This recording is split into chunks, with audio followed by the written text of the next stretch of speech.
Tina Pao Soriano ay isang Filipino volleyball athlete player ng Creamline Cool Smashers na naglalaro sa Premier Volleyball League, dating kilala bilang Shakey's V-League. Personal na buhay. Nag-aaral si Soriano sa Tandang Sora Elementary School sa Banlat, Quezon City at sa Ernesto Rondon High School. Siya ay nagtapos ng Hospitality Management mula sa Adamson University.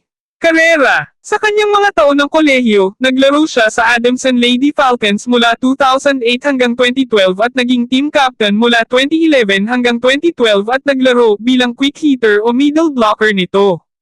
Naglaro si Soriano kasama ang Cagayan Valley Lady Rising Suns mula 2013 hanggang 2015. Naglaro siya ng 2013 Shakey's V-League All-Star Game. Habang may isang taong kontrata sa Philippine Superliga, binigyan siya ng isang taong pagbabawal at $50,000, humigit kumulang 1,026 United States dollars noong